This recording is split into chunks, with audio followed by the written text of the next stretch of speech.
I remember one day we were in a house, we were robbing somebody's house, and I was talking, but I thought I was talking to my friend. Somebody was whispering. I thought I was talking to my friend, and it was someone else in the house. So as I told him I heard somebody, we both were leaving the house, and my friend, who thinks he's a professional, he tried to lock the door, but the guy can't open the door and blew his brains out right there. Yeah, and I ran. I was 12. He must have been 14. I ran. Because that's what you do. You try to get away. And I ran. And you would think that God, that would just send somebody straight. That same that me and my other friends, we hooked up a little bit later. Let's get another house. And that's just what it was. This is how we lived our life. Most of my friends are pretty much dead. Else they got so much time. I'm going to visit some guys tomorrow.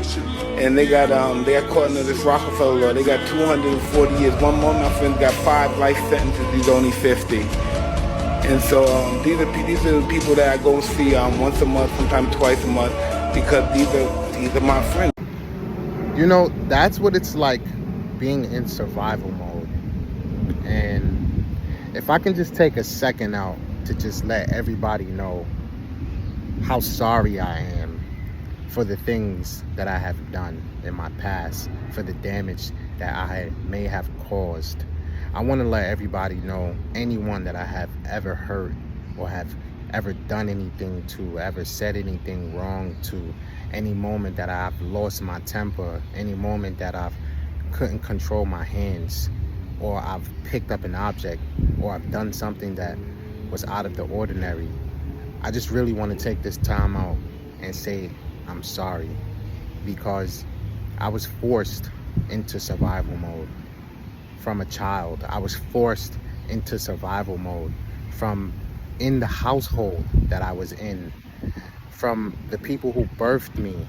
I did not know that when you get birthed by certain people in this world, in this lifetime, some people are just carriers to bring you here for your true message and your true purpose. A lot of the people who birth you are not here to be your providers and your protectors. And I was kicked out of the house at a very young age. So it automatically put me into survival mode forcibly, but also with the anger and the trauma from the household that I was in, from all of my experiences that I had and everything that I was going through. I really have to take this time out to say I'm sorry to a lot of you people that I have hurt. All of you people, the mothers that may have looked at me like if I'm a bad influence, or anything that I may have done in the past to disrupt anyone's families or cause any broken homes. I really have to say I'm sorry. I've done a lot of damage.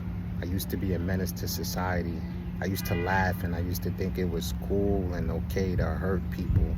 I used to think it was cool and okay to be mean to people and speak to people. However, that stuff is not cool.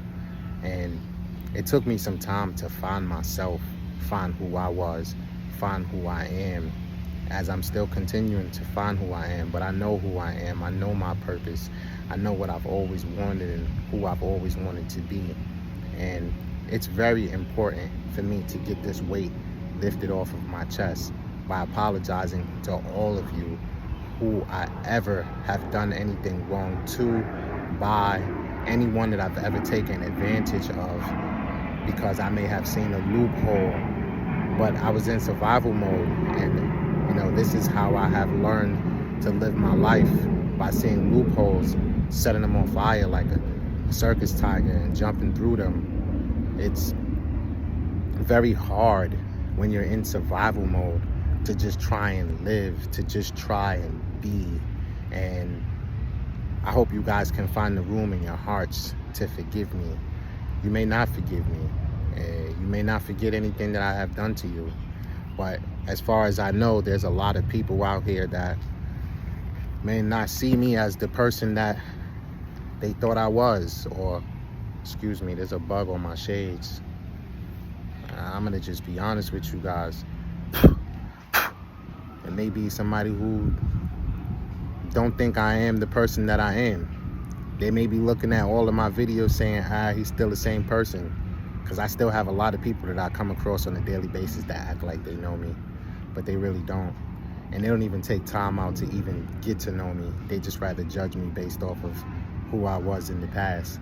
But if you're judging me based off who I was in the past, trust and believe, you wouldn't have been able to open your mouth, because by the second you open your mouth, I would have went in it. And if you know me from my past, then you know me. Then obviously you can tell and see that this is a different me. I'm sitting here doing conflict resolution. I'm sitting here talking to people. I'm being open.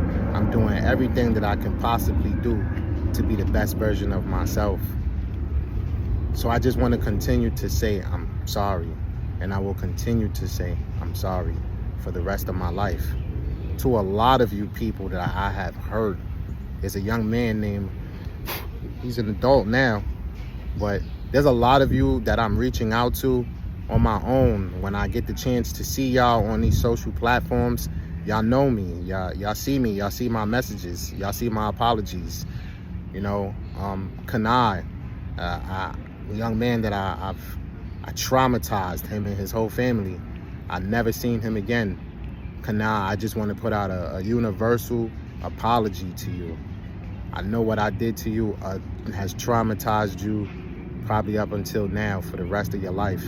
And I just want to say sorry. And that was years ago. I want to say sorry to a lot of you people. If I ever get the chance to just apologize to you personally, or if you ever see me, just send me a message. I have an apology message waiting for you. A lot of you, I have written down apologies in my memo. Sometimes I just sit around and just think. And when I think about a person that I have done something wrong to, I have written a letter for you. So if you see this, you see my face, just know that I'm sorry. And I apologize for anything that I may have ever done to you. Anything wrong that I may have ever said to you. I apologize. And I hope you're able to accept my apology. I hope you're able to find a room in your heart to go to God and just accept my apology.